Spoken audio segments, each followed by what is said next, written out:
Hello மக்களே, இன்றைக்கி ரொம்பவே சூப்பரான ஒரு கீரை சாம்பார் செய்ய போகிறோம். அது எப்படி செய்ய போகிறோம் அப்படின்னு பார்த்தீங்கன்னா, வழக்கமாக நம்ம தேங்காய்லாம் அரைச்சி ஊற்றி பருப்பு வேக போட்டு கீரை சாம்பார் அப்படின்னு சொல்லிட்டு வைப்போம். அந்த கீரையை நம்ம முழுசாக போட்டுருவோம்.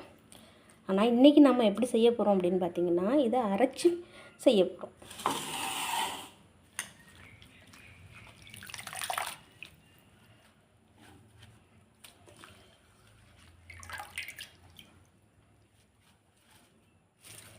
இதில் இந்த காம்பு ஏன் போட்டிருக்கேன்னா, இதுலேயும் நிறைய சத்து இருக்குது. இது கொழுந்து, அதனால நான் போட்டிருக்கேன். அரைக்க தானே போகிறோம், அதனால் இது சேர்த்துக்கிட்டேன். ரொம்பவே ஹெல்த்தியான ஒரு சாப்பாடு அப்படின்னு சொல்லலாம்.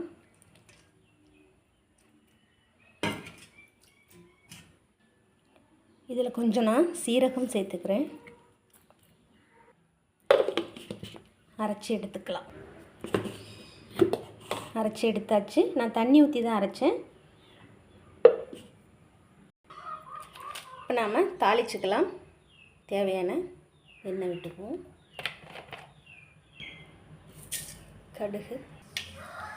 கடுகு நல்லா வெடிச்சிக்கிட்டு இருக்கு. இதில் நான் ஒரு வெங்காயம், 4 பச்சை மிளகாய் கட் பண்ணி வச்சுருக்கேன்.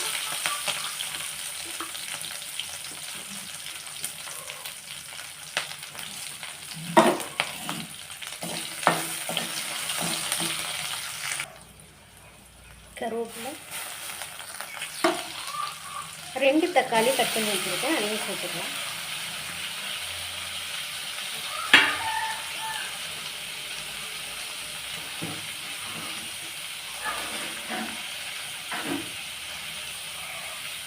தக்காளி வதங்க வச்சு சேர்த்துக்கலாம்.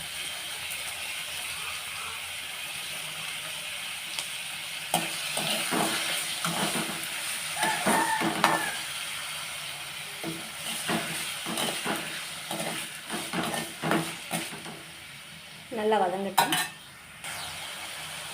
ஒரு வழியாக வதங்கிருச்சு. இப்போ நான் வேக வச்ச பருப்பை சேர்த்துக்கிறேன். நான் பருப்பு ஏற்கனவே வேக வச்சுட்டேன். ஏன்னா ரொம்ப டைம் ஆகும். பருப்புலேருந்து ஆரம்பித்தோம் அப்படின்னா பார்க்குறவங்களுக்கும் என்னடா இவ்வளோ நேரம் ஆகுது அப்படின்னு நீங்கள் நினைப்பீங்க. அதனால் ஷார்ட் அண்ட் ஸ்வீட்டாக முடிக்கணுங்கிறதுக்காக நான் ஏற்கனவே பருப்பு வேக வச்சு எடுத்து வச்சுட்டேன். இப்போ இதில் நாம் அரைச்சி வச்ச இந்த முருங்கைக்கீரையும் சேர்த்துக்கலாம்.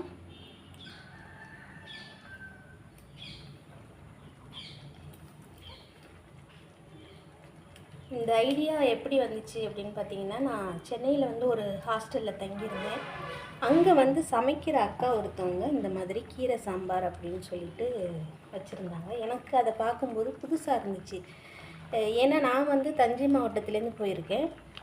எனக்கு இது புதுசு. ஏன்னா நாங்கள் முழுசாக அப்படியே சாம்பார் அப்படியே பருப்பு போட்டு கீரையை முழுசாக போட்டு வேக வச்சு அப்படி தான் சாப்பிடுவோம். இந்த மாதிரி அரைச்சி சாப்பிட்டதில்லை. எனக்கு அது புதுசாக இருந்துச்சு. ஆனால் அவங்க வச்சுருக்கிற அந்த மெத்தட் எனக்கு பிடிச்சிருந்துச்சு. ஏன்னா இந்த மாதிரி அரைச்சி வைக்கும்போது நமக்கு சாப்பாடு சாப்பிட்றதுக்கு கொஞ்சம் ஈஸியாக இருக்கும். ஏன்னா சின்ன குழந்தைங்களுக்கு மென்று சாப்பிட முடியாது, வயசானவங்களுக்கு சாப்பிட முடியாது, கஷ்டமாக இருக்கும் மென்று சாப்பிட்றதுக்கு. இந்த மாதிரி சாப்பிடும்போது டைரெக்டாக அது வயிற்றுக்குள்ளே போயிடுது. இது ஒரு நல்ல ஐடியா. அந்த ஐடியா எனக்கு பிடிச்சிருந்துச்சு. அதை அப்படியே நான் கேப்சர் பண்ணிட்டேன். ஆனால் அவங்க எப்படி வச்சுருந்தாங்கன்னு எனக்கு தெரியாது. நான் என்னோடய ஸ்டைலில் வைக்கிறேன்.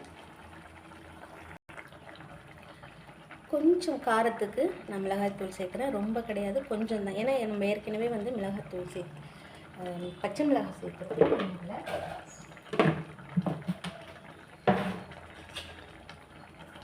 கொஞ்சம் புளித்தண்ணி ஊற்றிக்கிறேன். புளித்தண்ணி தேவை கிடையாது, நான் இருந்ததுனால சேர்த்துக்கிறேன்.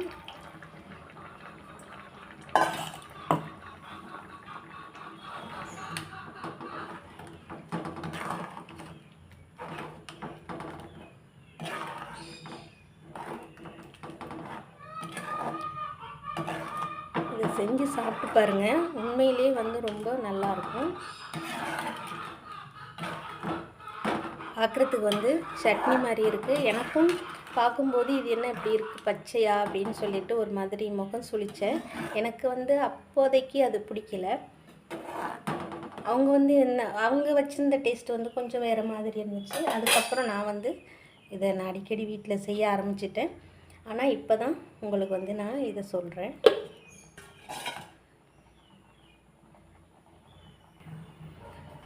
இது வந்து நல்ல ஐடியா, எல்லாருமே ட்ரை பண்ணி பாருங்கள்.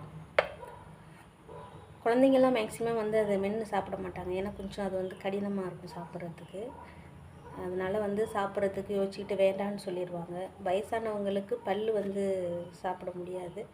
அதனால் இந்த மாதிரி அரைச்சி கொடுத்தோம் அப்படின்னா அயன் சத்து ரொம்ப இம்பார்ட்டன்ட். முடி கொட்டுறதுக்கு, கண் பார்வைக்கு, இதுக்கெல்லாம் ரொம்ப நல்லது அயன் சத்து. அதில் இது எல்லாமே இருக்குது. நம்ம முன்னோர்கள், அதாவது ஸ்ரீலங்காவுக்கு தேயிலை தோட்டத்துக்கு வேலைக்கு போனவங்க பார்த்திங்கன்னா இந்த முருங்கைக்கீரையை தான் அதிகமாக சாப்பிட்டு அவங்க வந்து வேலை செஞ்சுருக்காங்க. பப்பாளி பழமும் முருங்கைக்கீரையும் சாப்பிட்டு தான் அவங்க வந்து அந்த காலத்தில் வேலை செஞ்சுருக்காங்க. சாப்பாடெல்லாம் இப்போ கிடைக்காதான்.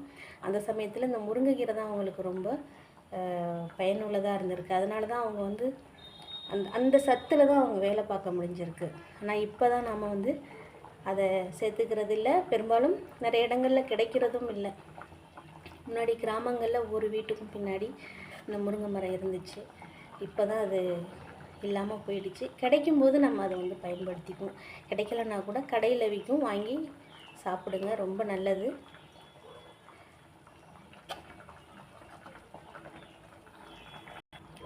அவ்வளோதான், குழம்பு ரெடி ஆயிடுச்சு. ஏன்னா நம்ம ஏற்கனவே எல்லாத்தையுமே வேக வச்சுட்டோம், வதக்கிட்டோம். முருங்கைக்கீரை வந்து ரொம்ப வேகக்கூடாது. அதனால தான் நம்ம அரைச்சி போட்டுட்டோம் இல்லையா. அதோட இந்த பதத்திலே நம்ம வந்து இறக்கிடுவோம். ரொம்ப வெந்துட்டால் அதோட சத்தும் போயிடும், அந்த ருசியும் மாறும். இறக்கி வச்சிடலாம். இன்னும் நம்ம வந்து திக்காக வச்சுக்கிறதுனாலும் வச்சுக்கலாம், நம்ம விருப்பம்தான். கண்டிப்பாக எல்லாருமே செஞ்சு பாருங்கள், ரொம்ப நல்லாயிருக்கும். இன்னொரு நாளைக்கு இன்னொரு ரெசிபியோடு சந்திக்கிறேன். நன்றி.